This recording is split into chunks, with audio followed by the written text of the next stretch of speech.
All right. We are back here on Full Press coverage. New link, new everything. It's just, yeah, fun times here.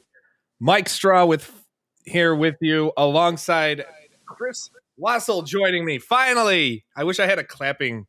I should have made the sound. And there was much rejoicing.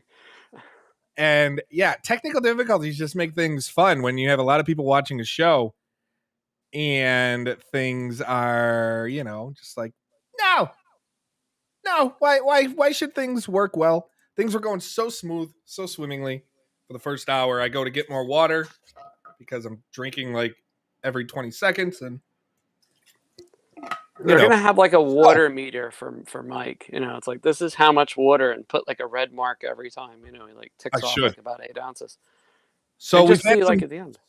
we've had some deals today. The latest deal is a smaller one with Alex Biega going to Nashville from Toronto, but that's not what we're here to talk about. We're not here to talk about Alex Biega. Chris, We're here at Big Fish. I want your thoughts on some of the bigger deals that went down. We'll start with the biggest deal of the day so far, Marc-Andre Fleury to Minnesota. We had talked about for weeks on Full Press Weekly about that he might not go, or if he goes, where. Were you kind of surprised he got dealt with in the division? Oh, and there we go. More technical issues, and I think we lost Chris. Anyway, while we wait to get Chris back, live shows, guys. Live shows, and we have Chris back. Don't you love technical issues? I love technical difficulties. It's so joyful. Before it froze, were you surprised to see Fleury traded within the division? A little bit, but then again, look, Chicago's a mess right now. You really don't know how ticked off people actually are in the locker room. You just know that they're not happy. And you have a lot of sailing ships in the night where nobody has any real comprehension of what this is going to mean 1, 2, 3, 6 months from now. All we know is that Marc-Andre Fleury is gone. Bill Guerin sold his soul to what? I don't have any idea, because I figured within the division it was automatically going to be a first round pick, and that's it, not a second with the condition of a potentially a first round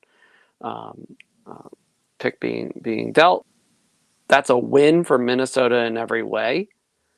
Yeah, because if you're giving up a first round pick, that means you're making it to the conference finals. Yay.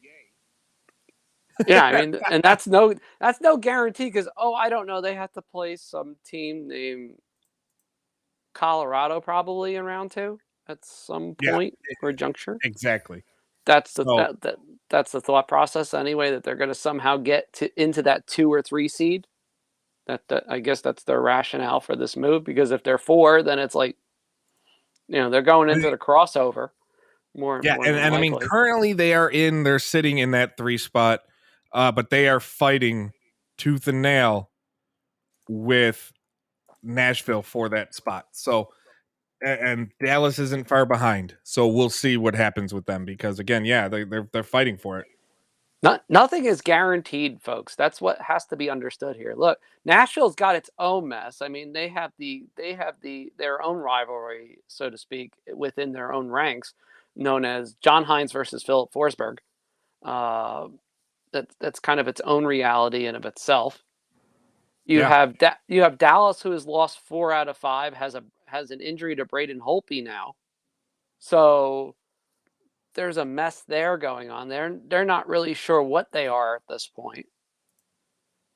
So you have a 3-way spot. You have 3-way, at least a 3-way battle for a playoff spot, or 2 playoff spots in theory, because you have the locked in spot at 3. Yeah. Then you have the 4 and 5, which nobody really quite knows yet, because the Pacific isn't specific, but that's nothing new. So we got crazy sort of scenarios being played out all throughout Twitter right now, with approximately 95 minutes left in the trade deadline, quote unquote.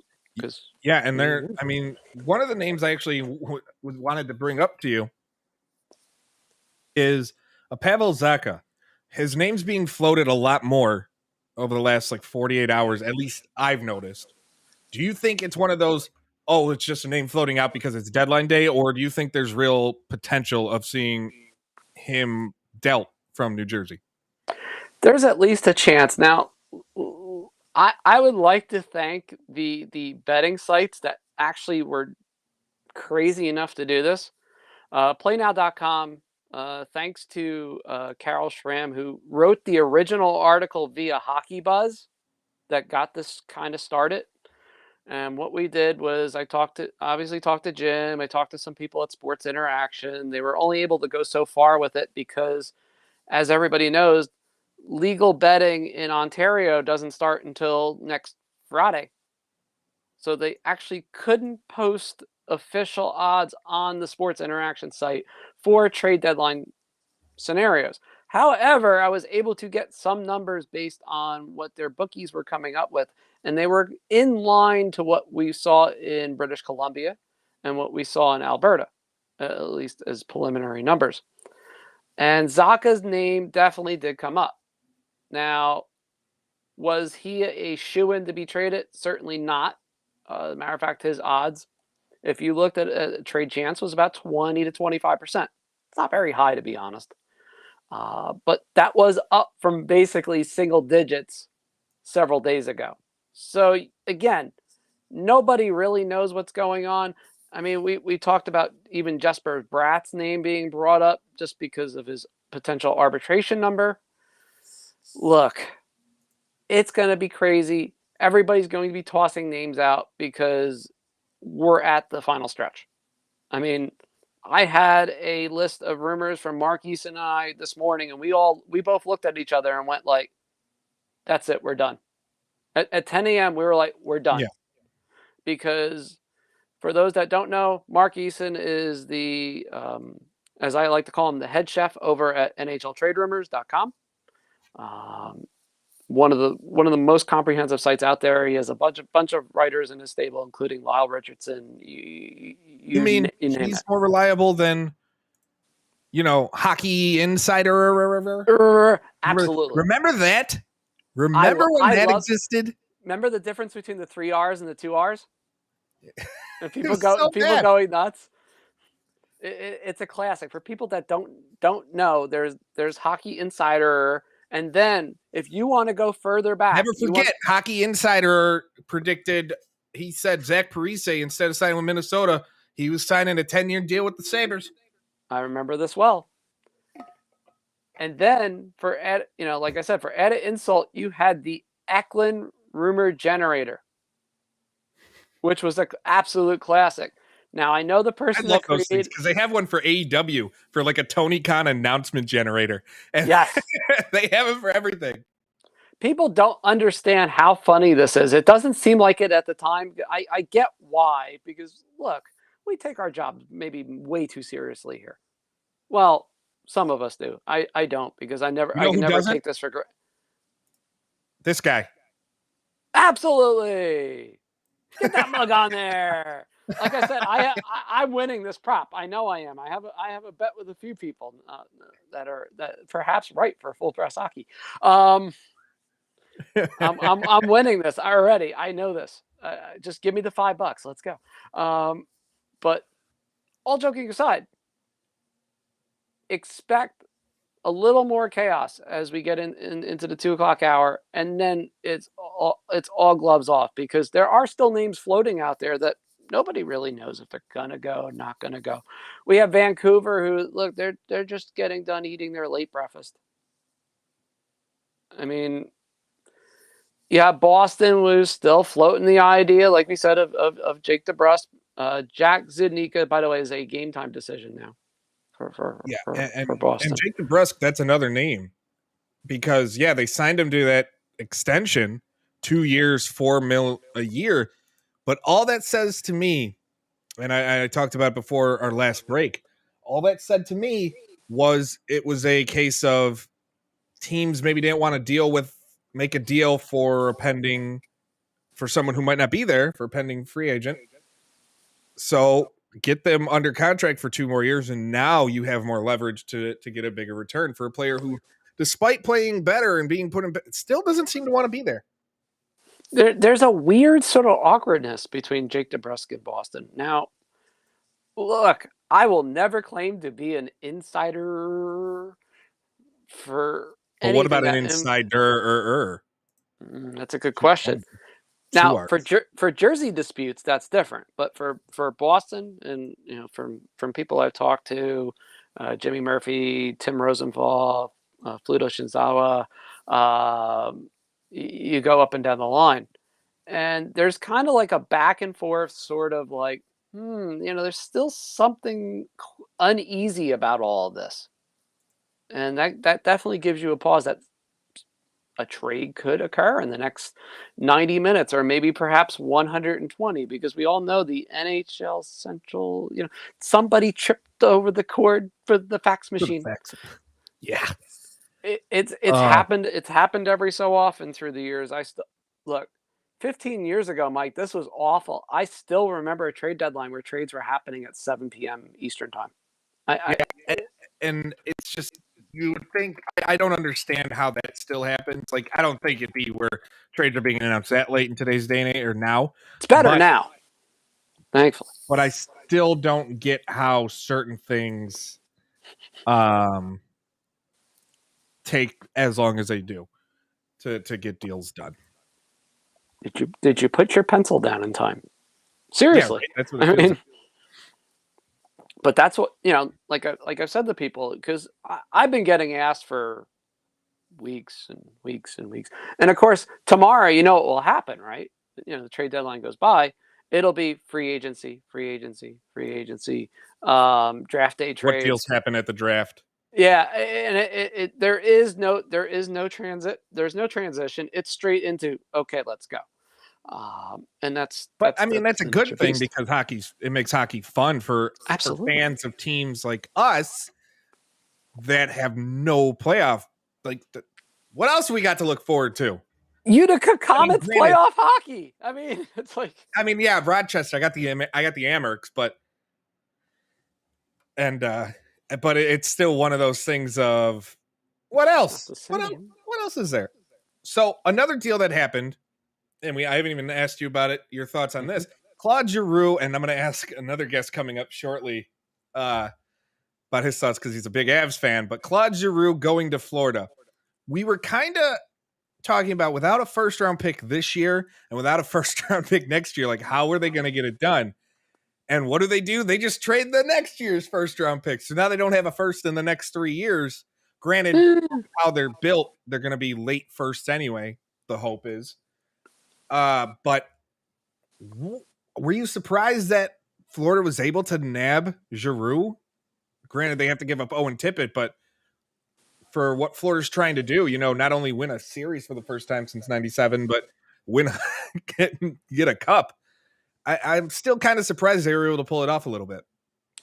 Yes and no, and you got to think about it this way: how many teams were actually in on Giroux when all was said and done? And it seems like there was only really 1.5.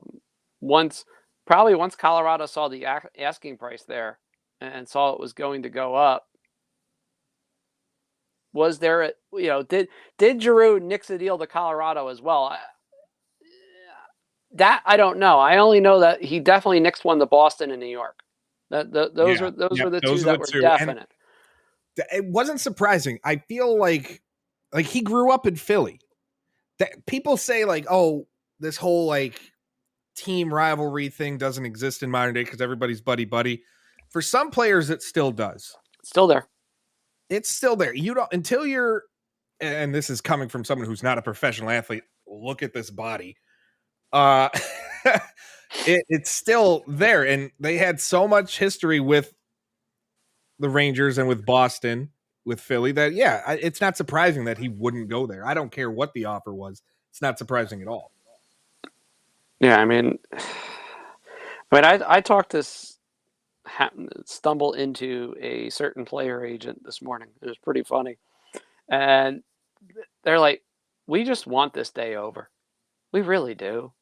It's like, he's like, this trade deadline in particular, because of it's like year 684 of the flat cap, as he put it. And we still don't quite know when the flat cap is going to fully rectify itself. He's like, no matter what you hear, he's like, the basic idea is that we're still kind of stuck and mired in this, no matter what. So to negotiate with teams and such, and they know that the leverage isn't quite where it should be for some players, it's like, ugh. So, there's obviously that. Now, like you said with Giroux, we'll never know what happened with them in Colorado. I mean, it seemed like they were front runners from just about the beginning. Yeah, it seemed like it was Colorado or bust, and then all of a sudden, maybe 3 weeks away, you're like, oh, Florida's going to come in and make this a run, and then it's like, nah, it's still Colorado, and then Florida all of a sudden it's like, no, we're going to do it. See, that's where I would love to get Jameson Olive on, or even George Richards, and be like, hey George, what happened? That's my question, and I know that they cannot answer that right now. No, or at least on the record, they can't answer that right now. Oh, no. It's like it's trouble. We get it. I get it. And you have to respect what's going on from a journalistic standpoint, because basically you're going to get drilled into the nether regions of the world if you don't at this point. Because we've seen it already on Twitter with the whole mess with certain rumors that have come out just in the last few days. I mean, just for the thing. I mean, this isn't even trade deadline related necessarily, Mike, but just the news with Mackenzie Blackwood a month ago with the injury issue. I mean, the fact that even came out at all, given what happened with Corey Schneider a few years ago. There's a lot of things that is significant. There's things that come out that you're like, how did that come out? And then there's things that don't come out that you're like, why? Like, what national security secret are you guarding by that being withheld? Yeah, there's just certain things that there's no rhyme or reason, and sometimes you're just at the mercy of what's there. So, for people that are wondering, all right, 82 minutes or so, or around the world in 82 minutes to go in the trade deadline, give or take a few seconds. Yeah, Vancouver and kind of quiet. Still, expected. Vancouver still hasn't made that move that everybody is kind of expecting. They haven't made. Let's put it this way: they haven't made the decision yet on players like Connor Garland. Are they going to? I mean, it's weird because Brock Baser. I mean, even I joked to Elias Peterson, don't kill me, Vancouver fans. At least not yet. But then there's a couple of these guys that you kind of get interested with. Look, Andrew Kopp is going to go down to the last hour. He's gone. It's just a question of where. I think the same thing with Max Domi. I was saying earlier, Mark Scheig, a friend of ours from our time at THW, he's been in the Nationwide Arena, and everybody there has this. Everybody in the building seems to think it's a certainty that Domi is gone by 3:00, and he'll be on his fourth team since being drafted in 2013. And it's not like he's a bad player. I don't know what. That's one thing I'm interested in. What is the deal with Max Domi? Why does he always end up on a new organization? In this case, it's really not him. It's just things kind of the confidence went away a little bit, then the injuries, and now it's just now the bubble, or the after the bubble. Yeah, it's happenstance at this point. I mean, I can't say and I would never say he's a locker room cancer, because it's far from the case. I mean, people in Columbus like him in general. Exactly. It comes down to money and who they want to give it to. But we are going to take a quick break. When we come back, we're going to be joined by an Avs fan who's probably very sad right now. And Chris, I'm sure you'll still be here when we come back too, so we can see your reaction to him. I want to see this because I'm curious. I really am. Because hockey's coverage of the NHL Trade Deadline 2022.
And welcome back.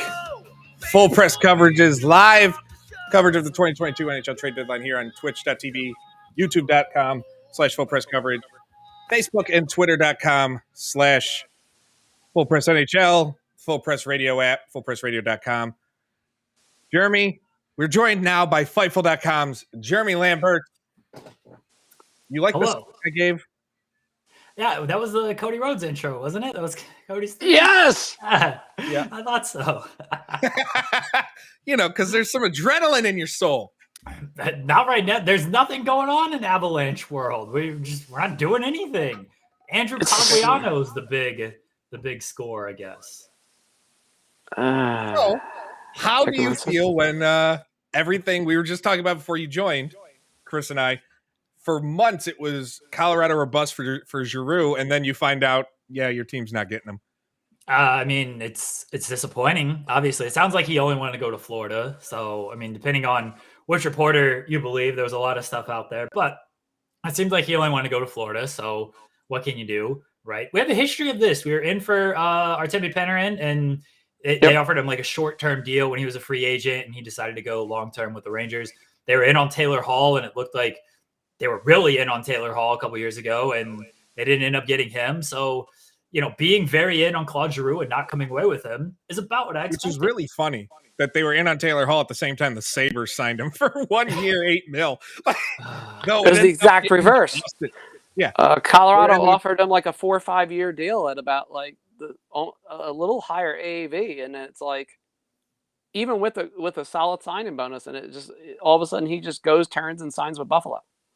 Yeah, and you're like with a no trade clause that forced his hand to Boston where he wanted to be, I guess, the whole time. It's a weird deadline. I talked about it on my show a couple weeks ago. I really wish they would enact like a freeze for a week leading up to the deadline, because it's very hard when I'm trying to follow college basketball all weekend and track how much money I'm losing. Oh boy, on bets, and I have to keep track of all these hockey news so I know what the hell I'm talking about Monday when I got on the show. Just like, enough of this. All right. And then, but I don't know if this is going to make you feel better. There are rumblings that Colorado's trying to land Rickard Rakell. So, I mean, I'm not saying it's a consolation, but it's a consolation nonetheless. I mean, he'll help the bottom six, but like when you're after Giroux and you come away with like Rakell and maybe Cogliano, I know they're in on like Andrew Kopp as well, and I'll take him over Rakell. But none of these guys are moving it the way Claude Giroux was gonna. No. And I get that feeling when you're expecting a Claude Giroux. It's like expecting to see this guy, and then you only get this guy. You messed it up. You messed up your own joke. I did. Yeah, I know. He flubbed it. Send it in, Mike. Send it in. Yeah, that was bad. Anyway, yeah, you tried it. I have to throw my ugly mug on the screen multiple times, not just here, but with that graphic, because I can't do it after today because there's no show to promote with it. It's a one-time only deal. I know it's been a great month of just like plugging that every 20 seconds on every show. This is where we're at. I do feel like I'm at the Sportsnet TSN, like midday. There's nothing going on. So you make a music video about Marty Biron. Like there's been nothing going on all day. I've had Deadline Center, Trade Center on since like 6 a.m. this morning. And they've had the best one is always the Brian Burke interview where he just doesn't care and he just buries everybody. But there's been just nothing happening today. What's the biggest deal today? Really? It's probably just Fleury, right? Fleury. Yeah. Oh yeah, Fleury. I almost forgot about that Fleury happened, but that's like it. No, we have a bunch of these small deals. Like ESPN's now reporting that Zach Senyshyn is being traded to Ottawa. Like, okay. Wait. I got this. Rejected, totally wrong 2015 Vegas draft picks from Boston for $500. Speaking of totally wrong picks, Seattle. The Purge. They're a joke. I just wanted to say they're a joke. I need to get in at least once an hour about my disdain for Seattle. So here's a story, because we don't have many trades to talk about. I started a NHL 22 franchise mode this weekend, and I used Seattle. I did the expansion draft, and I didn't do Already the a better usual. GM. Do what? You're already a better GM. But I didn't do like the authentic picks, so it was up to the computer, like who was protected and everything. First pick. I don't like how they have the setup where you got to go like team by team. I'd rather easier sorting on all that stuff. But you know who was unprotected that I just couldn't wait to get? Alexander Ovechkin. Easy pick. Easy pick. I don't know why he was unprotected. Easy take. Fun thing though, I guarantee you, if Washington left him unprotected in real life, Seattle still wouldn't have picked him. Makes you wonder sometimes. Ron Francis is such a Okay, here we go. Ron Francis is such a bonehead of a GM that they could have been left. They already left Tarasenko, and look how that's backfired. Skinner having a breakout year, a return to thing, has 25 goals, like 43 points. Look how that's backfired by not taking him. Again, the contracts, whatever. Seattle could afford it. They're a brand new team. They could afford any contract they want. They could have been left, though, unprotected. Ovechkin, Crosby, Fleury, I don't know. Give me another. DeBrincat. Patrick Kane. I don't care. They would have passed on all of them and taken the same shit roster they did. And Dave Hextall, though, if they would have taken those players, Dave Hextall still would have ruined them and made them a non-playoff team. I am a firm believer, Jeremy, and I don't know if you know this about my hatred for LeBron. Like, I know about your hatred of LeBron. My disdain for Ron Francis and Dave Hextall is like equal. I think they are the worst combination GM coach in hockey history, and they should never be around NHL teams again. Why do you dislike Ron Francis? I have a soft spot in my heart for Ron Francis for his time with the Carolina Hurricanes. So what is your disdain for Ronnie franchise? Terrible in the front office. I've never seen him make a move, sign a free agent, sign a contract extension, trade for a player that I didn't go, why? Not one move has he ever made where I didn't go, why? I did wonder about when they signed Grubauer, and I wasn't like super mad about that, but they signed him, and I was like, I just don't think he's going to be good in Seattle. One, I didn't like the team in front of him, but I did think he was a product of sort of the Avs defense and everything, and he's worked out about as well as I think Grubauer was going to work out in Seattle. They offered him a lot of money based on a lot of Colorado's defense and system, helping his numbers along there. Yeah, the goaltending is another thing. Yeah, Grubauer, and they made a lot of bad goaltending decisions. But I am not, let's put it this way.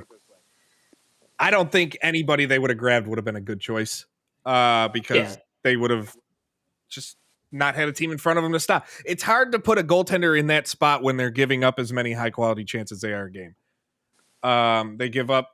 It's not like they give up a lot of shots, but more than any other team, aside from at stretches Buffalo and Arizona, they were giving up highest quality chances right in front and odd man rushes, and it's just pitiful to watch. Like, I went into the season, I'm like, I'm going to watch every Seattle game. I really want to see how this goes. It took me 2 weeks to go. I'm not watching any more Seattle games. I wanted to just, I'm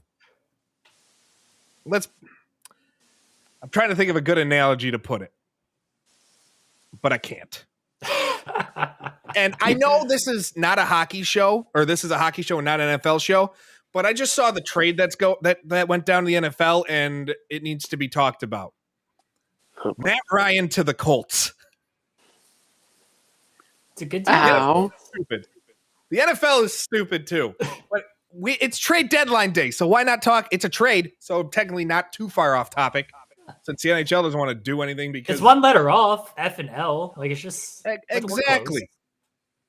exactly. It's one there, perfect. See, it's F just and H, sorry, and they're right near each other on the keyboard. There's only a G in the middle. It's very easy to accidentally type F instead of H when you're typing something. So if you tuned in thinking we were talking hockey, Oops. They're not giving us anything to talk about. Yeah, I mean, there's like nothing. Jim is waiting to be brought on, and I'm not bringing on Jim until we get something. Poor guy. Poor guy. He had to be with his girlfriend. I mean, Well, smart. I get that. Smart move. Granted, I was kind of hoping while he wasn't around, we'd have all these trades coming through, and then as soon as he came back, there'd be nothing. But we haven't had a damn thing to talk about. It really sucks. There is literally nothing to talk about. And I mean, we could. Let's see what the latest. I mean, a name running around is Nemestikov. Nemestikov. The Avs tried him 2 years ago. He was fine. I always thought his name stunk. Just because I still can't pronounce it after all these years. But he's a name to look at. All right, here's a question for you, Jeremy. As an Avs fan, you see any of these names? Are there any that would make you go, okay, I'm happy? No, not when Giroux was out there. That's everything's going to kind of be compared to him, right? I would like Pop. I think he would be good as a bottom six guy and help that because we really need some scoring out of the bottom six. The rest of these names, I don't know what you're giving up for them, and I don't think they're moving the needle really at all. Mike, you were you were doing the interview with us when the Sturm and Jost trade happened, and I interrupted your answer. I said I didn't predict something. I interrupted your answer to break the news of this trade. You don't make that move unless you're setting up something bigger because that was a salary cap saving move. Jost is well liked on the team. You're affecting chemistry by doing that, and you have no reason to affect chemistry unless you're setting up an actual big move that really moves the needle.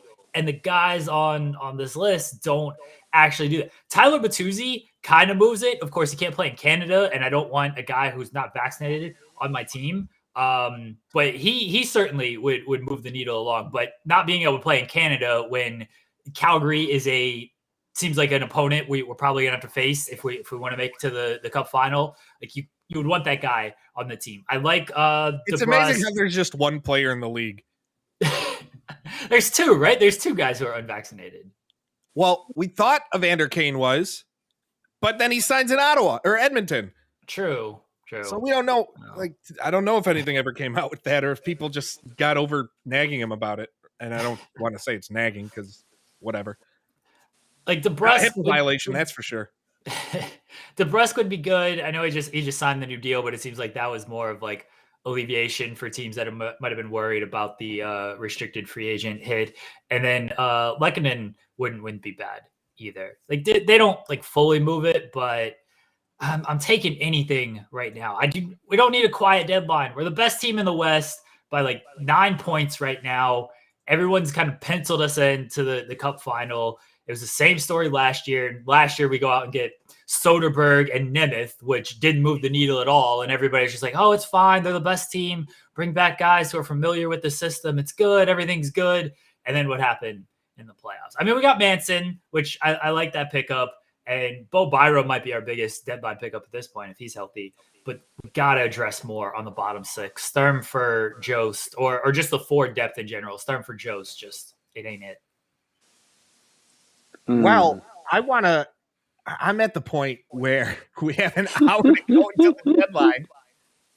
And we are sitting here talking about players that at this point, like names like Chikrin, I don't expect to be moved. No. Especially with what they've like names, a Garland or a Besser, like those are two other names at this point. Maybe they're draft deals.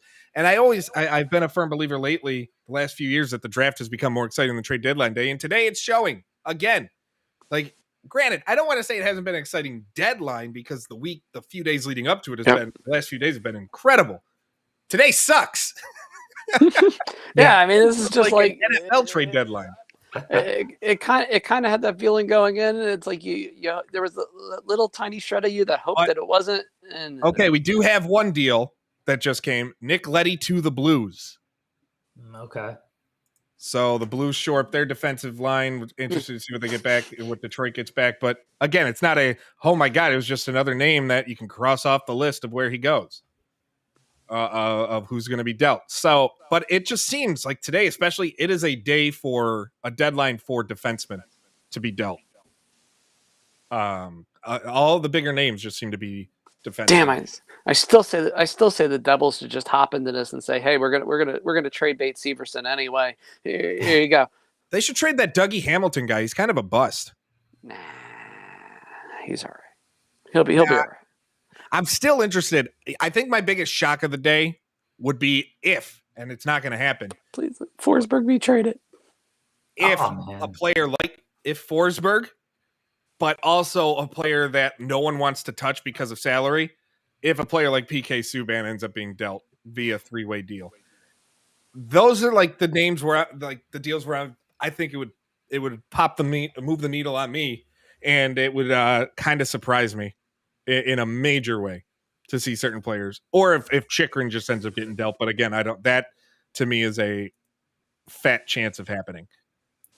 So for Forsberg, when that rumor kind of started, I don't think he'll be traded, but that was a name where I'm like, okay, if Sakic wants to do something here, let's go after him. I don't know what the offer was for Giroux. It seemed like they put plenty on the table for him. Like, I'm tossing that same offer out to just anybody who sort of moves the needle on that. And Forsberg certainly is. I think it'd take more than that to get Forsberg, but I'm tossing that out to anybody. Like, names you're not really thinking of. Like, I've seen kind of people in the Avs media world be like Mark Scheifele is a name that not really on the board, but maybe for the right offer it could be had, because Winnipeg looks like they're selling everything right now. Yeah, so. They, even though they're right there, they might be a team that admits if we get there, great, but we're not gonna keep everything. I mean, they're a team that's 4 points back, but they're just they are a team where they get in, they are losing. I think they're the team that gets swept in the first round. Yeah, there's this feeling like there's an internal mess going on in Winnipeg that we just don't completely know everything about. It doesn't look right. No, and to me, like that's something we'll have to talk about. Oh, Lehkonen to Colorado. What was that? Yeah, to Colorado. That's a solid deal. I like that. There we go. I mentioned I like it. Kevin Weeks apparently had that one. All right, we'll see what the return is. But I like Kevin Weeks is out here blowing everyone out of the water with these. Yeah, this is beautiful. He needs like a good pina colada. You know, he can't do a margarita. Obviously, he can't do the margarita. He still owes me a beer from a bet we made in 2014. Or no, it was 2016 because Eichel was in the league. We made a bet, Sabres Rangers, and he was in town or whatever for whatever reason covering. And we made a bet. I don't even remember what the bet was. All I know is I won, and he owes me a beer. Will I ever get that beer from Kevin Weeks? Probably not, because I'm never in the arenas anymore. But you never know. I will. It's always one of those things. Like, fun fact about me: Kevin Weeks owes me a beer.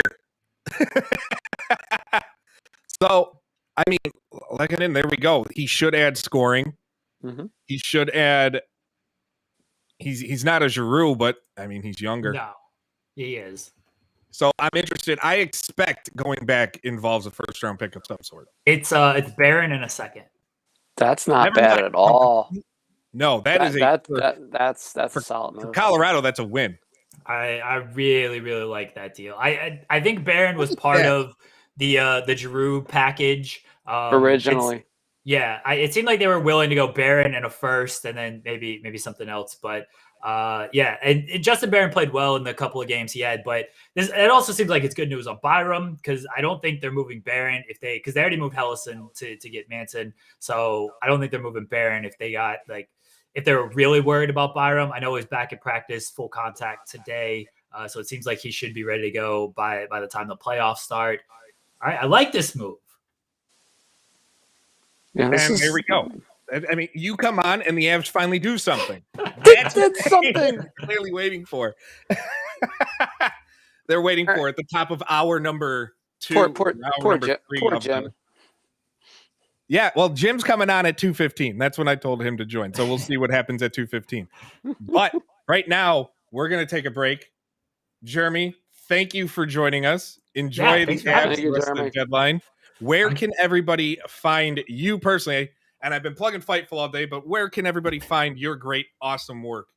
First off, shout out to my guys in the chat, Sam and JJ, and Braden's here talking abs as well. So always supporting all the fun stuff that I do and everything. So shout out to those guys. Fightful.com, FightfulOverbook.com. It's our YouTube channel with a bunch of wrestling talk. Mike Straw was on the Spotlight last week. I do a weekly show with Steven Jensen at 2 p.m. Eastern on Thursdays on youtube.com/Fightful. Just go to Fightful.com. My name is all over that website. You can follow me on Twitter at Jeremy Lambert88. Mike, thanks for having me when I booked myself on this show. But I appreciate you honoring the booking commitment. Masterful.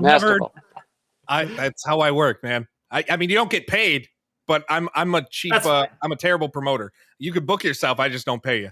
I don't care about pay. I just like talking hockey. So I'm just happy to talk hockey with some pals. So I appreciate it. And don't worry, I'll be crashing your stream soon too. That's fine. All right, thanks, guys. Break here. Thank you, Jeremy. We will be back, and when we get back, Jim Behringer will be joining us.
And welcome back.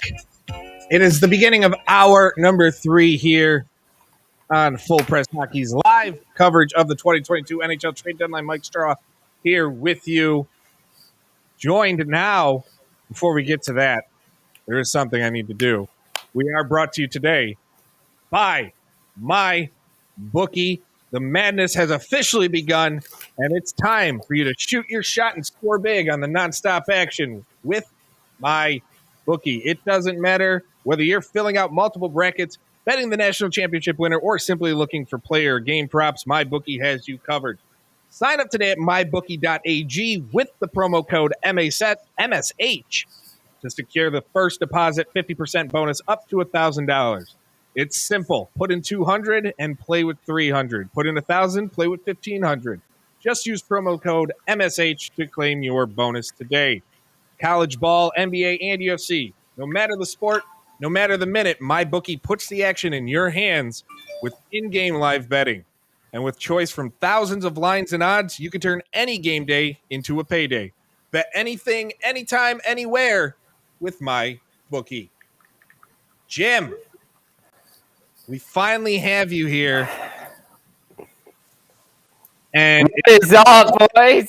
What's up? We expected a very slow day.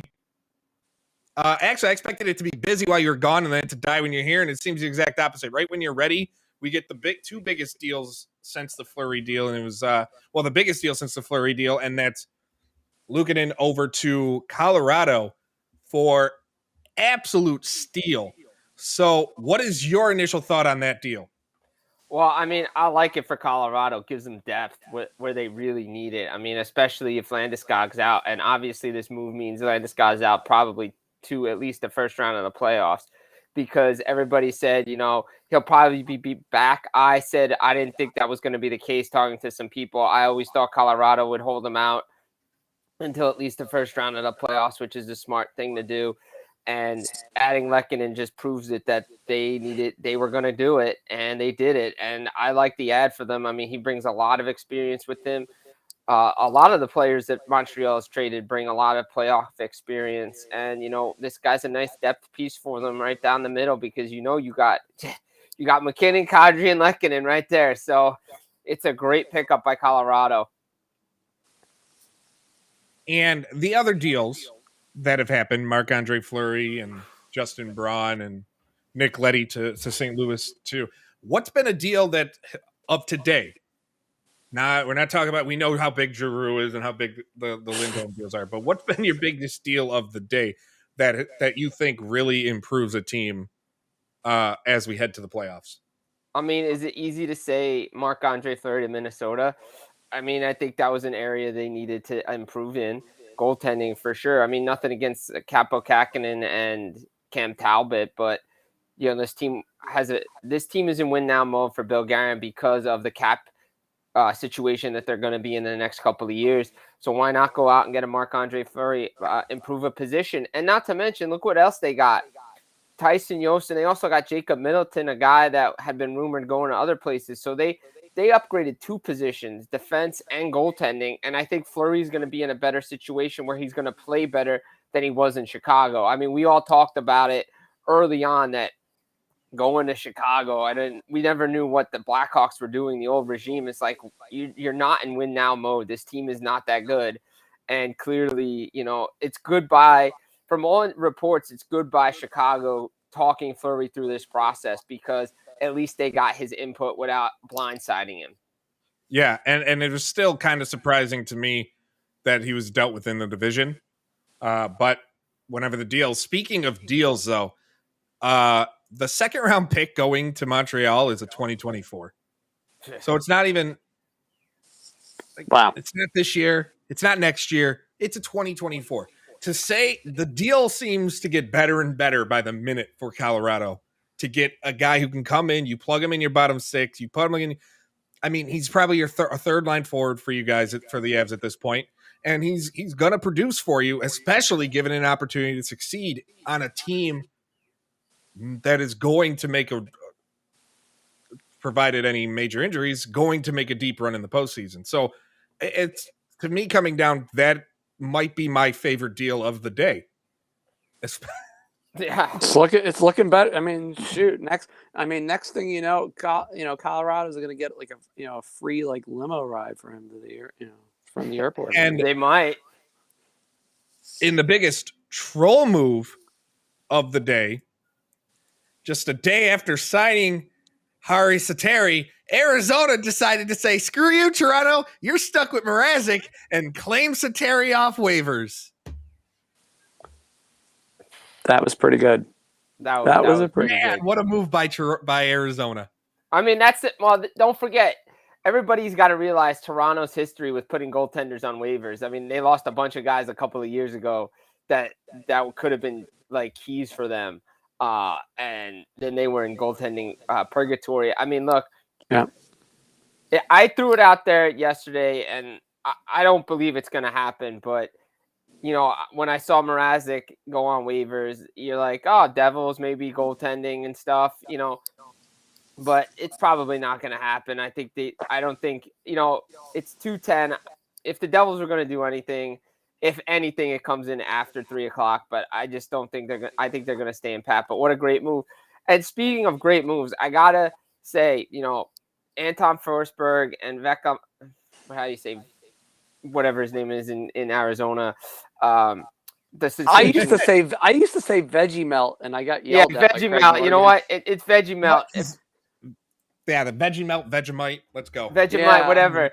That's Yep. another great signing because both those guys were on the market. But I always had a feeling that those guys were going to stay where they are because why would Ottawa and or Arizona give up on franchise goaltenders like that? It's true. At the very least, I mean, Forsberg has the potential to be the number one without a question. It was never going to be Matt Murray. Matt Murray was just my thing placeholder. with Forsberg, and I talked about it when I had Murray on the show during hour one. My thing with Forsberg is he's been so inconsistent and a career backup, and I do think a lot to his time in Columbus was not good at all.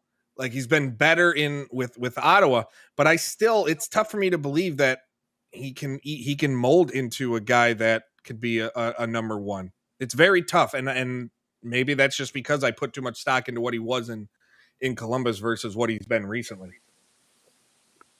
It's true. Yeah, it is true. Other deals, again, it's been a slow day. Slow. There is here's a rumor that's circulating, and I love these because rumors a lot of them are taken with a grain of salt. But on a day like this, it's fun to talk about whether they happen or whether they're legit or not. Martin Jones and Florida potentially nabbing Martin Jones as a third goalie insurance in case injuries. Mm-hmm. Part of a 3-team deal. Yeah, I've heard that one a little bit being mentioned. So, it's a head scratcher for me because I don't know. Maybe Seattle's in it, and then I understand why because it's Seattle. You missed I don't know if you were tuning in, but you that missed was beautiful. Going off on Seattle. Well, I mean, I was thinking of you when I saw Marcus Johansson go to Washington. I mean, it seems like every guy that they drafted, it seems going back to their original team. Mm-hmm. It feels like anyway. Mason Appleton back to Winnipeg. It's such a joke. Like it seems like every guy. What do you got, Chris? Joke of a franchise. Like I'm ready to relocate him. Sell him and send him to Atlanta. Give Atlanta a third chance. I am thinking young Jedi Iserman might have pulled something off a little bit here. This is interesting. Have? Now it's the underbelly of the aforementioned Nick Leddy deal. Wait, there's something. Johan Larsson to Washington. Finally go. Yeah. So Johan Larsson will get into the playoffs. The Swedes are being mobilized. Arguably one of the most underrated and best bottom six forwards in the league for what he can do. From the penalty kill to just momentum, puck possession, face off, arguably one of the best in the league. And he's going to Washington where they need bottom six help. Yeah, at the very least, this is a better move than reuniting with Marcus Johansson. Did you see the full details of the Detroit trade for? Ding ding ding ding ding ding ding ding. Yep. Look at this deal: Jake Wallman, Oscar Sundqvist, and a 2023 second-round draft pick to Detroit for Nick Leddy and Lucas Witkowski. Use the force, young Jedi Iserman. Yeah. Again, again, we've asked it before. What dirt does Wiserman? He's a very wise man, that Iserman. He is. What does he have on the leagues? I want to know. I really do. I really want to know what he has on everybody. Because he has to have something at this point to be able to pull off the moves he's had. And while we have a minute, reminder, you can follow Jim on Twitter at Jim Behringer. You can follow Chris at Chris Russell DFS, myself at Mike Straw Media. Make sure wherever you're watching, Twitch, YouTube, Twitter, wherever, you are following, you are subscribed, you are sharing, you are liking our videos. If you're listening to us on the Full Press Radio app, leave our app 5-star review. Everything you do helps us here. My throat is killing me. I am over 2 hours. You've been on for 3. You've been on for 2 hours now. Yeah, I know, right? I mean, I'm dealing with the cold that my son and my wife gave me. I want to die. Not really, but I feel like death. But I know the feeling. Trust me. My girlfriend's got a 6-year-old. The sniffles went around the house. It's okay. Yeah. I'm going back to mask mandates in my own home. I haven't gotten sick in 2 years. All right, well, you go with the mask mandates, but no, it's crazy. Comically, I got the exact reverse. I got sick with the mask on. And didn't My son is wearing a mask 24/7. Do it. Do it. I want to see like the wrestler look with it. You know, just like He'll kill me. Yo, you know Yeah, what that's was gonna be the mask. He'll wear a mankind mask. That'll protect. You know what was interesting to me? You know, earlier this morning, the way everything started out with all these signings and stuff, it felt like free agency day because it was just extension after extension after extension after extension, and then the trades picked up, which is cool to see. Yeah. And I think, you know, it's interesting because, you know, DeBrusque's name is still out there despite him signing an extension, and I wouldn't be shocked if the Bruins move him as part of a deal if they're involved with talks for Raquel. That way, at least Anaheim knows what they have for the next couple of years. Yep. Oh, wow. If they get Cogliano, oh, boy. Cogliano's, that's a good piece. Again, like we were talking with Jeremy. Doesn't move the needle. Like, to me, the Lehkonen deal is what's moving the needle for me. Especially with what Sakic. Man, you know what I really wish? I wish Detroit went back to the Western Conference solely for the GM arms race between Yzerman and Sakic. Are you kidding me? We saw them on the ice against each other. All those great years in the 90s. All those great matchups and series. It makes too much sense. And then imagine Detroit and Colorado back in the West together, and the GMs are the players that went at it. Holy, two great number 19s at that. Like, it's just, oh, man. Like, I've always grew up because they were so good. I hated Detroit. Yeah. But Stevie Y, man, makes you hard not to root for whatever he does. It's crazy. Like, he's a wizard. Yeah, I mean, it's crazy what Yzerman's doing, Sakic's doing. It feels like both guys got dirt on GMs around the league, like the way they figure out these deals. Like, Lehkonen to Colorado. Yep. Quick update. The Larson deal to Washington, Arizona's retaining 50% salary and it's 2023 third. So good deal for Washington in that run. Yeah. I mean, and Arizona continues to amass every draft pick they man. What about Seattle too? They have like 1,000 draft. I think they have 34 draft picks. See, I'm not even going to talk about Seattle because as long as Ron Francis is the GM and Dave Hextall's the coach, they're going to be all busts anyway. That's true. I'm so just dumbfounded at how terribly managed that entire organization is from top to bottom. And it's not even a year in. Why? Why are they so bad? Again, not even a year in. But real quick, I want to talk about Arizona's draft picks now, not including the Washington deal. They currently have a combined potential of 7 picks in the first 2 rounds this year. Yeah. They are set up to where you damn it, guys, they are set up to where if they hit on even 50% of these, they are golden for the future. Well, but don't forget the 2 guys they got. Don't forget the 2 college guys they got from Winnipeg and then from Minnesota as well. Like, if you're starting with those 2 players, that's like picks 8 and 9. Right, exactly.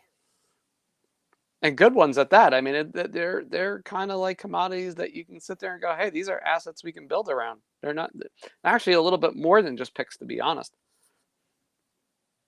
Yeah. So one thing, the Barron deal, heading for Lehkonen. One thing to take note of is that in the Hockey News' Future Watch, he was ranked as the top Colorado prospect. And he was also in the top 100 of their prospects. So, I mean, they're not getting a bad player or prospect. It's just, this is clearly a full rebuild mode with Montreal now. Again. But, I don't know. I just still... I thought Lehkonen would have gotten at least a first. At least one. But the prices got weird too. I mean, that's something that we talked about prices last are weird week. Even across the league. yeah, It's like that there's no Girardi. uniformity or sometimes any rhyme or reason with what's been going on over the last 48 to 72 hours. So Yeah. What one deal looks like, oh well, maybe the market the market's not. It's like that really bad commercial with the guy with the crypto guy thinking he's a millionaire and then he's not a millionaire. It's kind of like that. It's like I'm a millionaire. No, But I'm not a millionaire. So it's the as same part of kind the of thing, deal- though. I mean, it's like you think you got an idea. Oh, this is how some of the deal. No. No. Oh, this is gonna No. as part of the deal, now Arizona retained 50%. That is the third and final retaining trade Arizona can make. Now, my view is now you look at the Sabres, who have said for the first time they are willing to be the team that eats salary for other teams this year. They've never been a team like that, willingly, like in season. Now my mind goes over the last 40 minutes of the deadline. Who uses Buffalo to facilitate a deal? It's coming. It's coming. It's definitely coming for sure. Maybe Martin Jones. Oof. Yeah, see, I don't know how I feel about that because you have Spencer Knight and you have Bobrovsky down there. It's not. But only one of those three goalies has Stanley Cup final experience. Martin Jones. Okay, big deal. Martin Jones! And he lost. Like, everyone, I don't care what people say. Everybody would have lost to Pittsburgh those 2 years. 16, 17. I think any team. They kind of had Pittsburgh kind of had a weird magic those 2 years. They did. I mean, I think I still go back. I still go back to that Subban goal in Game 1. I think if that counts, I think it's a different series. But it didn't. No, and Rene in Pittsburgh was not good. No. It's just a. So I'm really interested to see things. Mark Lazarus is reporting that don't expect a Dylan Strome trade. Not surprising if he's dealt. My guess would be in around the draft. But there are still some names that we expect to be dealt. Max Domi is the one name we all expect to be dealt. Andrew Kopp is another. Cal Clutterbuck is interesting to me. He's the one name where I could see being dealt to a playoff team, and then he re-signs with the Islanders in the offseason. If he's dealt. Yeah, is he even healthy at this point, though? That's another point. Sutton just seems entirely off with him. So he might not be healthy this year. One player on this list here on the screen that I'm interested to see if a third team is involved if he gets moved is Phil Kessel. Arizona can't retain anymore. So that makes a Kessel deal one for like a 2-team deal out of the question unless the team's willing to take everything. Right. So they got to find it. They got to find a willing party to eat some salary. And that's where I go, do they pick up the phone and call Kevin Adams in Buffalo? To trade him to Buffalo first. Trade him to Buffalo first, and Buffalo sends them elsewhere because you're looking at Buffalo with the most space right now. And maybe Detroit does it to help out. Who knows what they do? Yeah, it's true. Other names on the list, Riley Smith. Will Vegas alleviate some cap pressure right now? Will we know Raquel is on the move? Where we don't know. A lot of people think he's on the move. I should say nothing official. John Klingberg has been back and forth on the rumor mill. Jake DeBrusk signed that 2-year, $8 million extension, but all seemed like it was a signing to help facilitate a deal as opposed to anything else. So we do have a lot of moves coming here. We'll see what happens down the stretch with these deals. Will Tyler Bertuzzi find his way? If there's anybody that's going to get a major return for Tyler Bertuzzi, the unvaccinated one, it's going to be Stevie Yzerman. Yeah, Steve Yzerman for sure would definitely get a big return. Like I said, I think the two names involved, if anybody's going anywhere, is change of scenery is Raquel and DeBrusk. I just think something's going to happen there. Chikrin we may not see until the draft. I wouldn't be shocked if. Same with a bunch of these guys like Garland and Besser and everybody in Vancouver. That could wait. Those guys could wait for a little bit. Maybe DeBrusk could wait till the summer because the Bruins are in such a playoff run and he's playing so well right now. Klingberg's definitely not getting moved.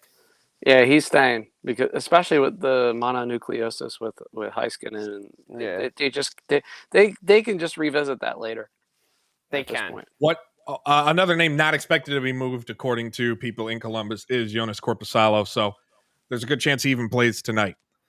So interested. I wouldn't be shocked if Andrew Kopp gets moved today. That's a name. Yeah, there's a few moves, and hopefully we have more to talk about because we're going to take a quick break, and when we return, we are going to be less than 30 minutes away from deadline day. You are tuned into Full Press Hockey's live 2022 NHL Trade Deadline coverage here on YouTube, Twitch, Facebook, and Twitter. Don't go anywhere.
And welcome back to Full Press Hockey's live coverage of the 2022 NHL Trade Deadline.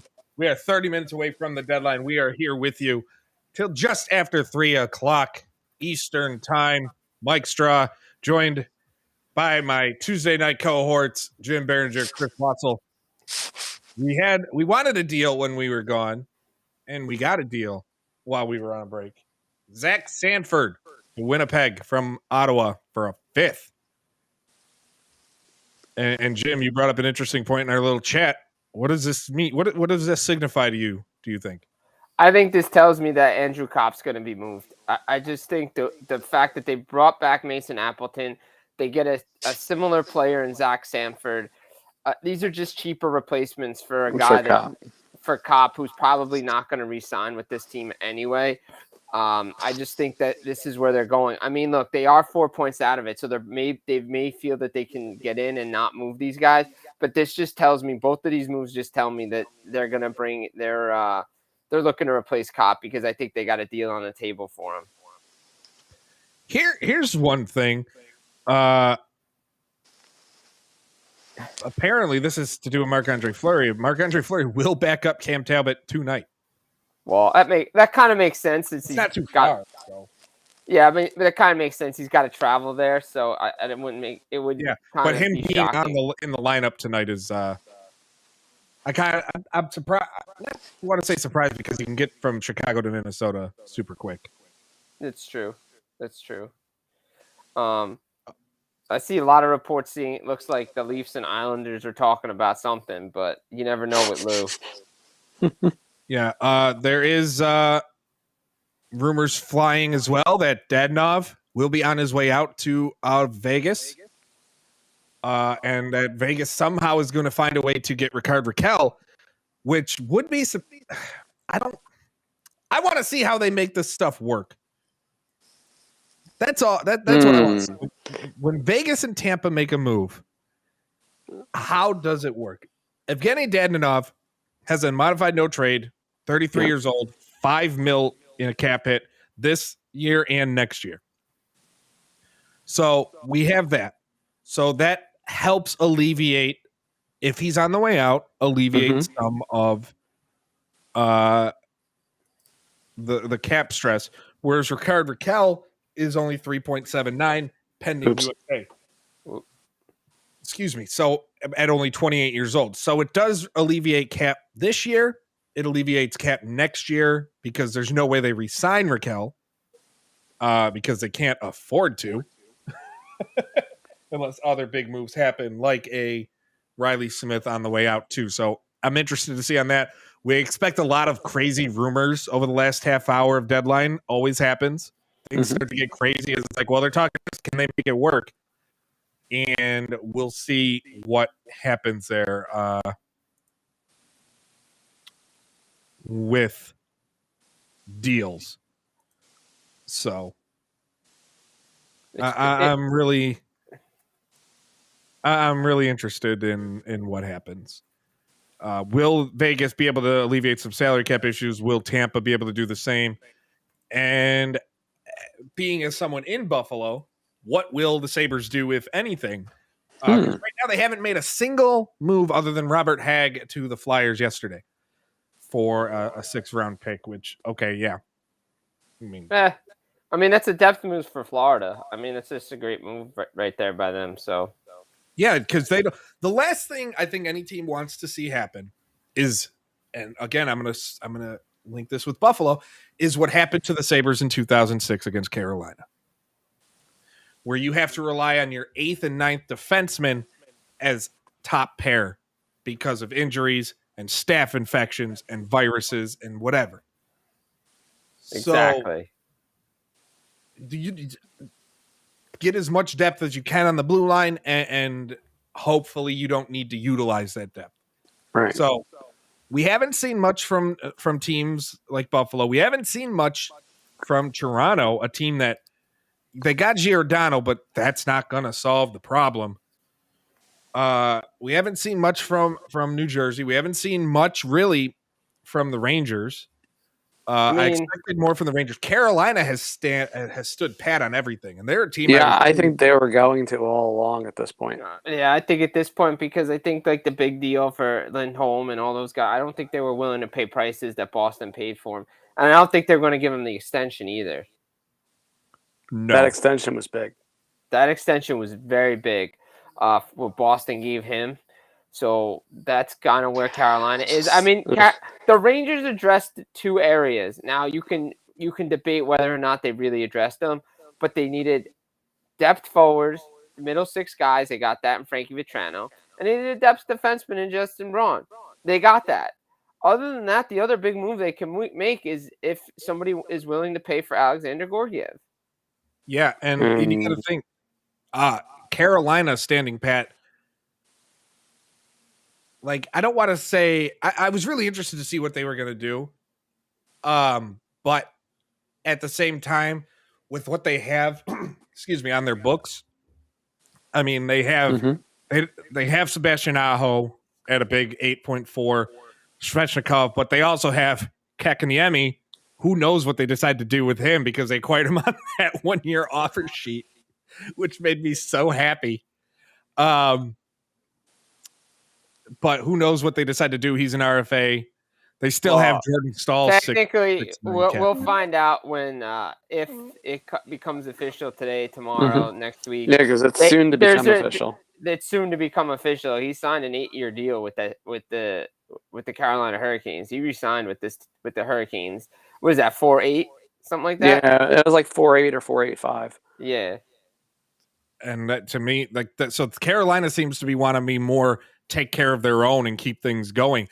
They also need to figure out what they're going to do with Vinny Trocheck, a pending UFA, and Niederreiter pending UFA, who are both upper 20s. So it is, excuse me, interesting to see because their defense, their top three, like Brady Shea and Jacob Slavin are there. They don't really have these big contracts locked up because that's not what Carolina does. Don Waddell, like they have cap space to make. They'll have cap space to make things work after this year, and it seems like they just want to keep building from within, based on the lack of any moves. Which still, I still would have expected at least one thing, for a team at the top of their division to kind of, especially with the orange race in the East right now. Granted, most of it's all in the Atlantic, but yeah, it seems like when it comes to the East, the Metro has kind of just, they've made a couple deals, but nothing in the way of what Florida and Boston and Tampa and they're all trying to do to each other. But Pittsburgh, the Rangers, Carolina, they're just like, yeah. Well, I think Pittsburgh was not going to do much. I think Brian Burke and Ron Hextall said they weren't going to do much. The only thing they did today was Nathan Beaulieu early in the day, and that's a depth piece for them, which is, I think, exactly what they needed to do. I think they were looking for a top six forward if the right price was there, but I don't think they were going to get it. For me, the Rangers, like I said, I think they did what they had to do. Carolina, not really surprising for me, considering I think they like their team. And they may be handing out extensions to guys that do well, like we've seen maybe D'Angelo resigns. Who knows what they do? But I think they're pretty set. Calgary's pretty much set with the two moves they made, with Yarncroke and Toffoli. Obviously, Toffoli was weeks ago, but the Yarncroke move the other day, I think they're pretty much staying pat at what they're going to do. The issue is the salary cap is the biggest thing for a lot of these teams because they can't make the moves they want to make.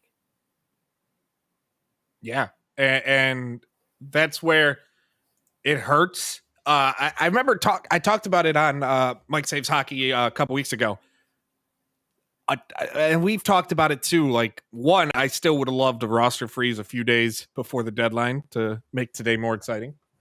Two, maybe like a 10% grace to make these deals on the cap, but each lineup has to be cap compliant. Yeah, for each game type of thing. So. But again, a lot of this has to do with deals here and in there.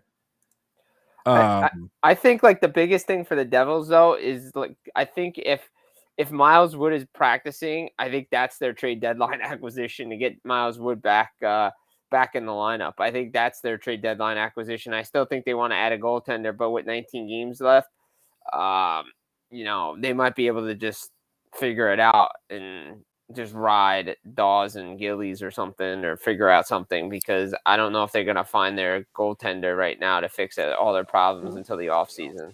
You mean just shoot Gillies into the sun? Yeah.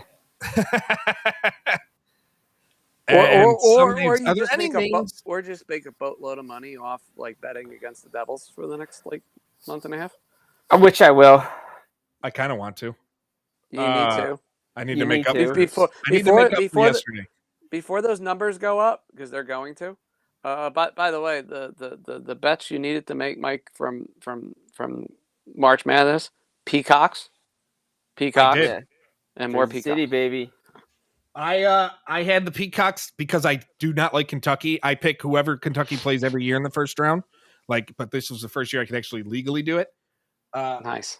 So I made a good change on that, and then I picked him again to make the Sweet 16 because I didn't trust Murray State at all. Nobody did. So it's one of those. Yeah, the Peacocks got me. Yesterday I got. Nothing's worse than when you lose on a parlay by half a point. Yeah. And I had one, that Arizona TCU game going in last night, going into overtime, destroyed a decent parlay. Also, Saturday, Tennessee finishing with 87 points and not 88, killed the parlay as well. So it hurt. Anyway, back to hockey. We could do betting talks all day. It's kind of, I don't know, like the calm before the storm at this point. It really is. I mean, I think stuff's getting in, and people are waiting to find out what's going to happen. Like, what like trades are we going to get after the deadline's over? There's usually like at least 5 or 6 of them, maybe more, that come in after 3:00. But like when Chris was out, I also mentioned that and I'll say it again. I think that the salary cap has a big factor in what teams are doing today, especially for the teams that stood pat. Yeah, you're looking at quite a few teams that are staying quiet, and it seems to be a recurring pattern where they're probably just waiting until summer at this point. Yeah, and I mean, again, it goes to the point where my thought is the draft and everything is way more exciting than trade deadline and free agency. It's true. I mean, the draft is pretty fun. I mean, I think. Well, I just brought it up on the show, and I saw Zig Fracassi put it out too. He said, unpopular take, if the Bruins don't move DeBrus today, he'll get moved in the summer. I'm like, that kind of makes sense to me with this extension today, because if they felt like they had a deal in place, it would have been a sign and trade.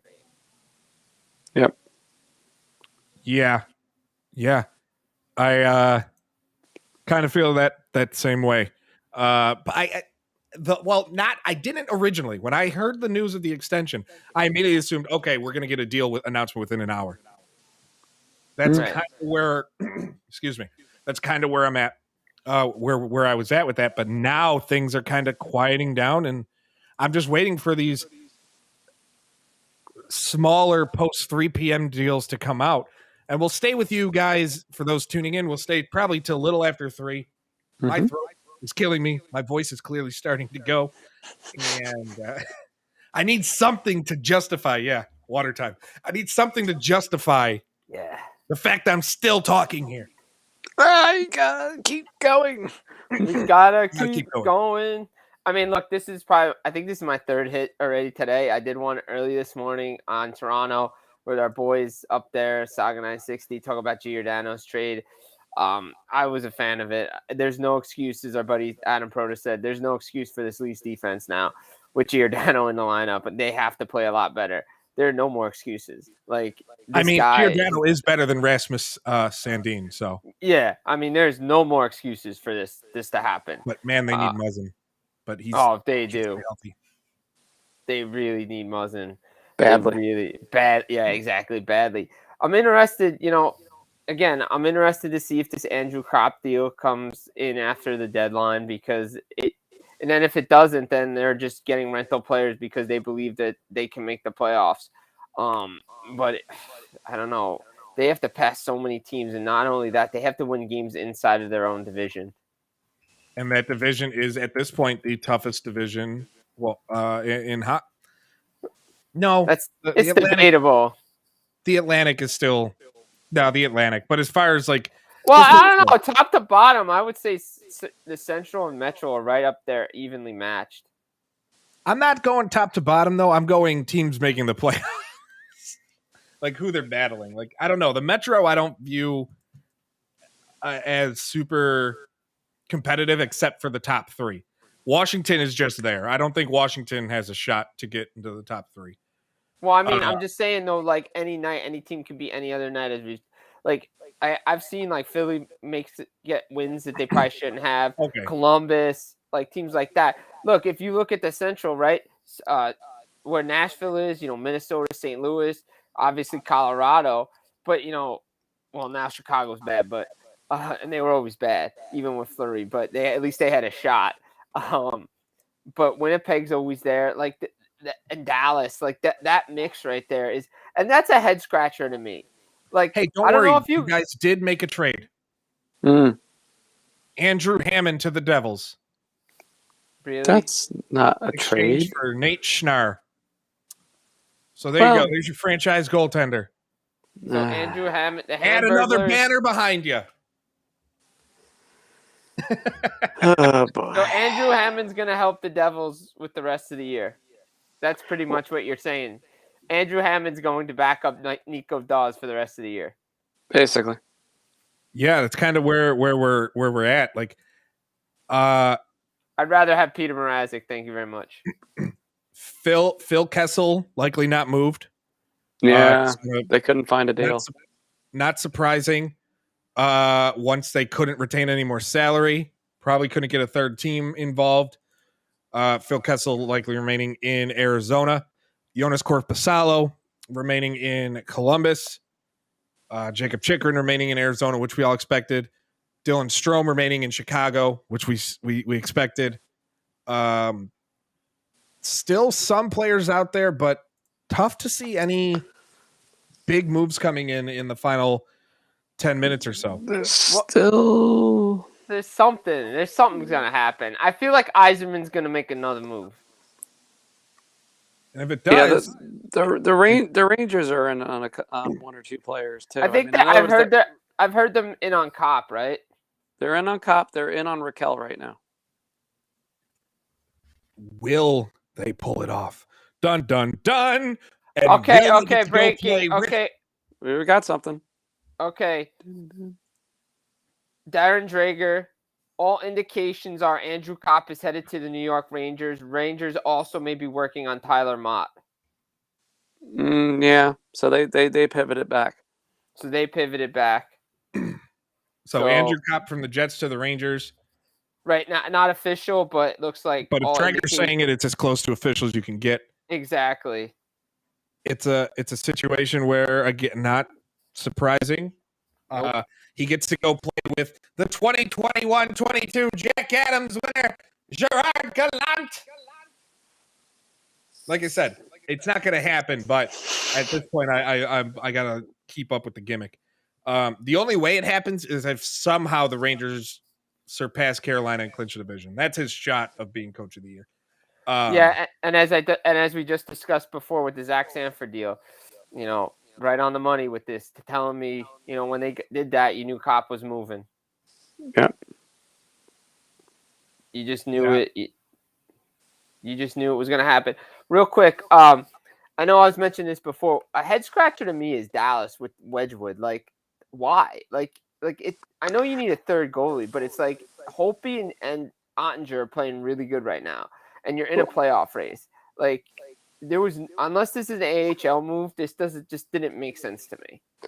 Well, the fear with Holtby is, I guess, the injury. So that's about the only thing that I could really come up with, that maybe this is, this is a little bit more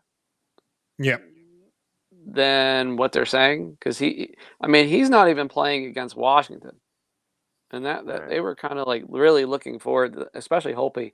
And he's going there, but he's not dressing. So you gotta wonder what it actually is. If it's something they're contemplating shutting him down, right? Or at least a several week injury. So yeah, at this point, you shut him down. Like, in my mind, you shut him down, and then you bring him back if you make the playoffs. Mm-hmm. That's kind of where they need to go. I don't know if Scott Wedgwood's the answer to get you in the playoffs when you need to give Jake Ottinger a night off. It's a good question. At that point, you're gonna have to look to outscore, and Dallas, as we know, not really the best at outscoring their opponents. No. After all, they do have a -3 goal differential. And if they somehow make the playoffs, it's almost a guarantee they'll be the only team in the playoffs with a negative goal differential. Yep. LA's at a +1, so it's also possible because I don't see LA missing the playoffs at this point. Yeah. It's still a chance, but I don't see it happening because, again, I just don't. Every time you think they're going to fall off, they run do off. just enough. Yeah, they do just enough where they win 4 out of 5, and they're right back there.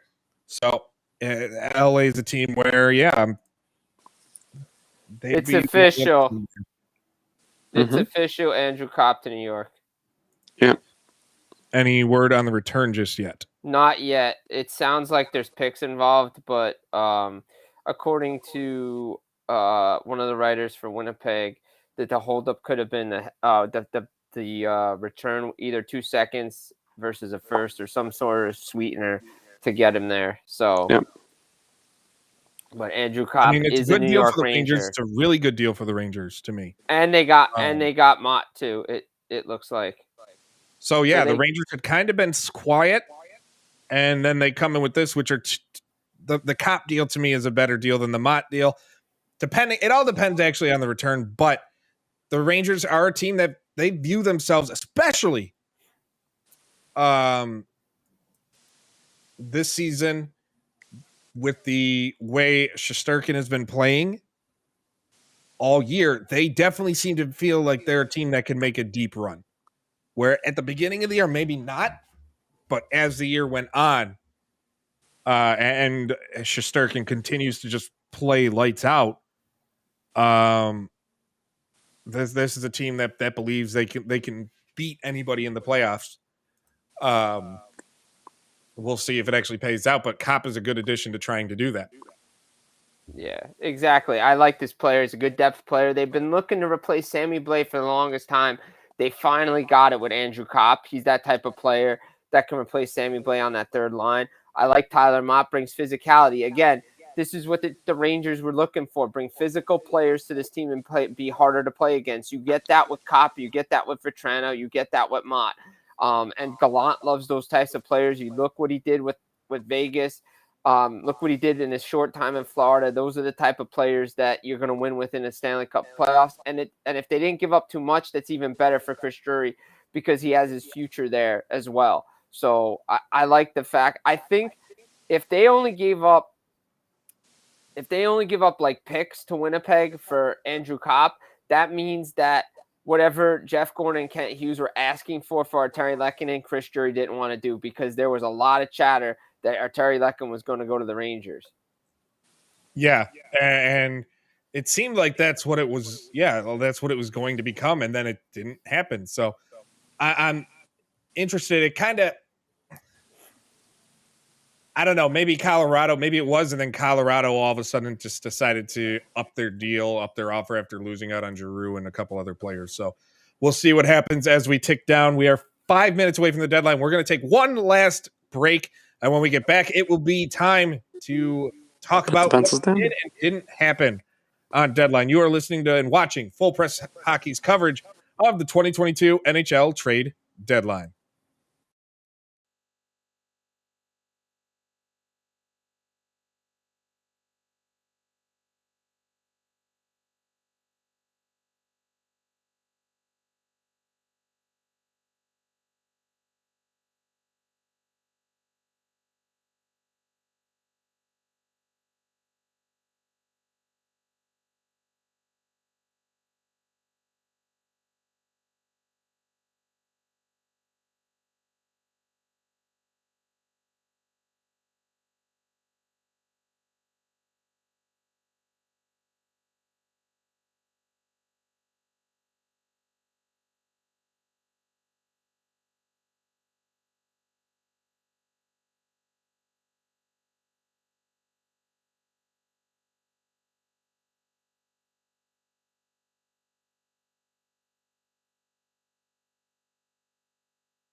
And welcome back. We are 3 minutes away from the trade deadline. It's the final countdown. You see what I did there? So cliche. I did. You are tuned into full live coverage of the 2022 NHL Trade Deadline here on Twitch and YouTube.com/full press coverage, Twitter and Facebook.com/full press NHL, the Full Press Coverage app, and fullpressradio.com. Guys, it's been a long day, been a tiring day. Yep. But it's almost coming to an end. The question is, will we have any more deals to talk about as we hit the witching hour of 2 minutes until the deadline, as names like Ricard Raquel, Max Domi still on the board? I mean, anything is possible. Maybe Raquel could be moved, but doesn't look like the Leafs are doing anything else besides what they did with Giordano. They might be too struck that they didn't get their goaltender. Probably. Okay, so it's a 4th round pick in 2023 to Vancouver for Mott. So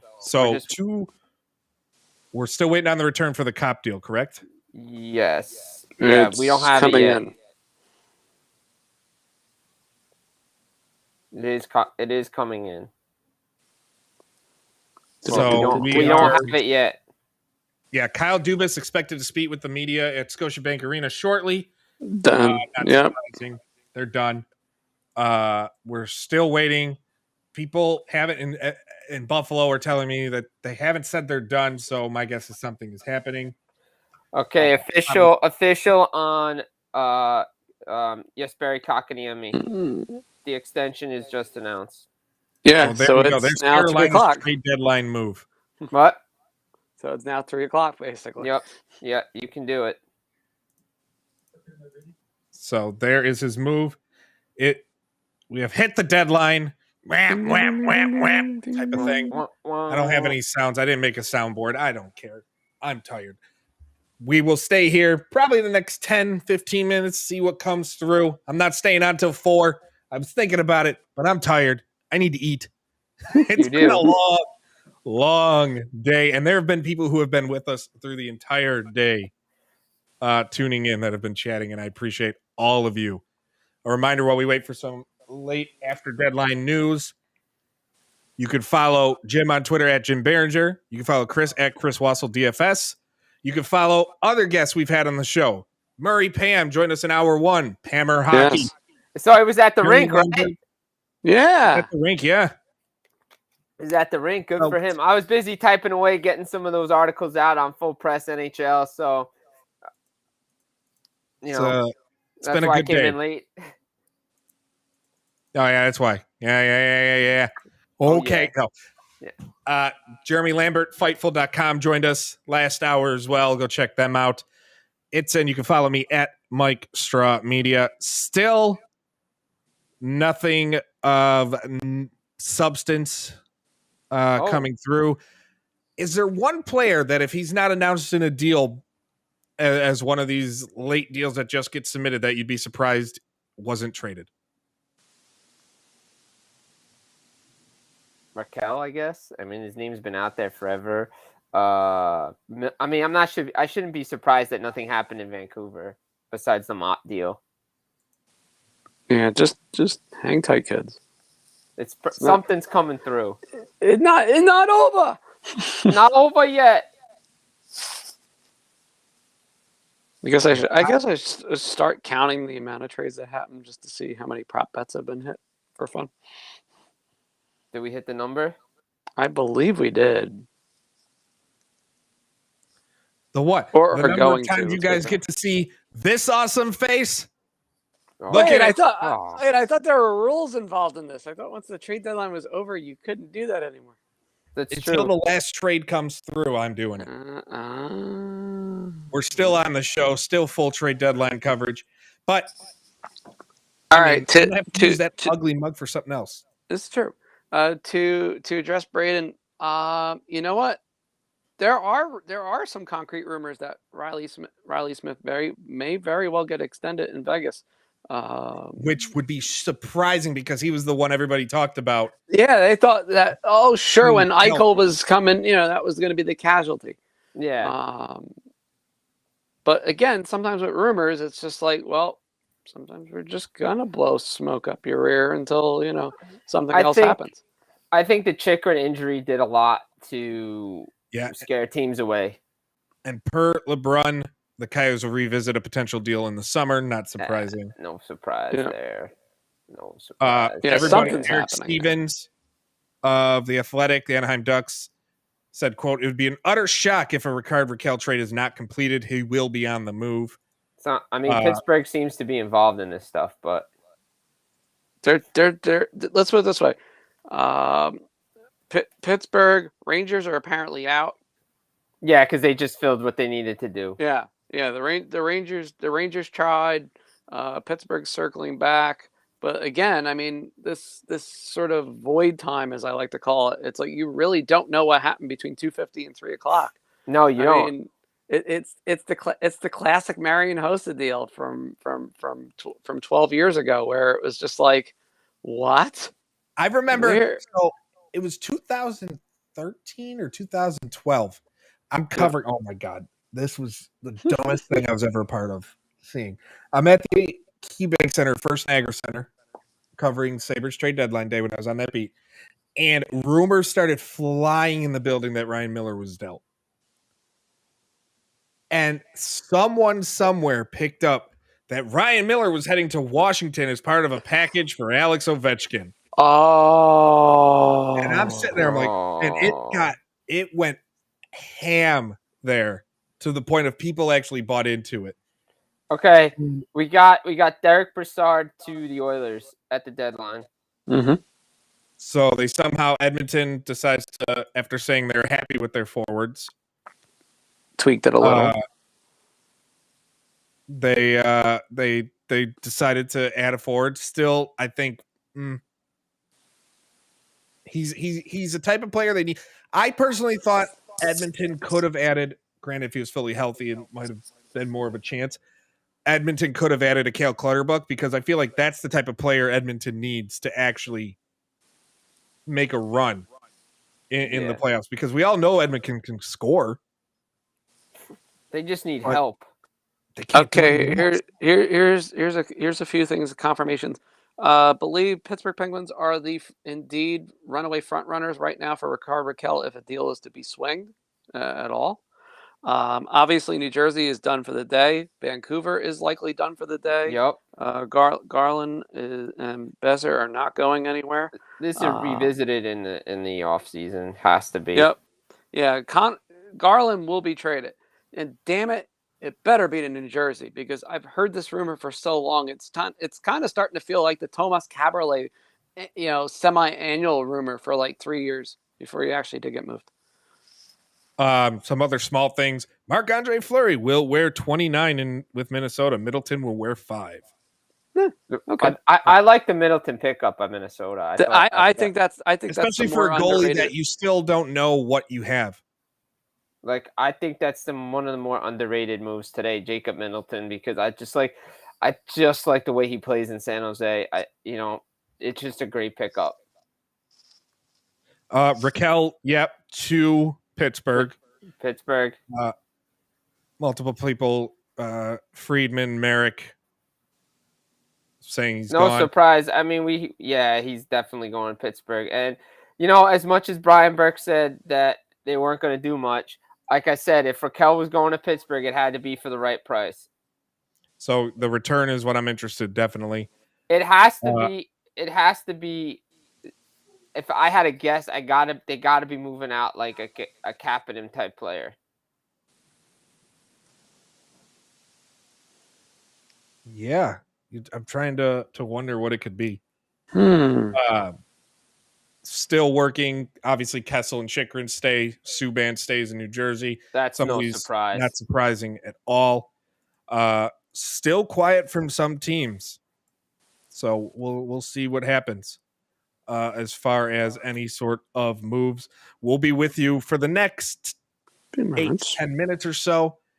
And we will keep you updated. Make sure when we are off the air, you are following us on Twitter at FullPressNHL for all of the latest news, and visit FullPressHockey.com for reactions to all of the latest moves that happen. Wait. Wait. Here's your return. The reported return is a prospect and a second-round pick. For Rickard Rakell? Yeah. His price did fall. Yeah. Big time. Yeah. And I feel like that's going to be the story of today. Is if you wanted that premium, you had to get it done Friday, Saturday, Sunday, and then today everything just dropped. Yeah. Right. Bargain basement price is high. Yeah. Yeah, it's like everybody went to Ollie's. Yeah. And picked up what they can. I mean, the Lehkonen deal, now Rakell, a Cop deal. Like, I don't. Because you think about how much Rakell has fallen off since 2018. Right, exactly. Because his name has been in the rumor mill for ever. I think I did a write up on him. I had one from 2019, Jim. Yeah, no, Late but I just did a recent rumors for us and had him linked to Pittsburgh, but it wasn't much. That's crazy. So Jeff Merrick is saying that it's going to be a pick, a prospect, and players. All right, so there's got to be definitely something to this. There had to be money been able to. Yeah, and then Mark Sheeg, a friend of ours from Hockey Writers, says stay tuned. Columbus doesn't seem to be done. So my thought is a Max Domi deal is set to be announced shortly. So again, if we are off the air, Full Press NHL on Twitter and Facebook and Instagram. FullPressHockey.com. I'm sure Jim will have articles up, with reactions to more moves throughout the evening. Yep. And I mean, it's been fun. It's been great. I am exhausted. It's gonna be. It's gonna shoot. My week's just started. I mean, the problem with being overlapped now, like with March Madness and a couple other sports, it's like, wait, that's it. Oh, yeah, that's it. No. No, done yet. No. Hold the phone. Get ready. There's more to come. I still would love to see this. I know it's not going to happen. I would love some team to be ballsy enough to pull the post-trade deadline trade. I really would. Yeah, but that means they can't play in the playoffs. I know, but it should be a team that doesn't make the playoffs. Yeah, I mean, it's something that I'm still surprised just does not get explored more, especially with, like we said, with non-playoff teams. So it is indeed a prospect and a second right as of this moment for Rakell. Right. That was and it's funny because Jim, in one of those rumors, and I know I went through the Leafs are done. Yeah. Yeah. I went through this with Mark Eason, and we said it was going to take something like that to get Rakell out of Anaheim. The real question is, does he stay in Pittsburgh? That's tough. I don't. Who's a countryman there that can convince him? I mean, I joke about this, but if you look at like some of the dynamics in play, I mean, it's iffy. I mean, he's really more of a laid back California type of guy too. Exactly.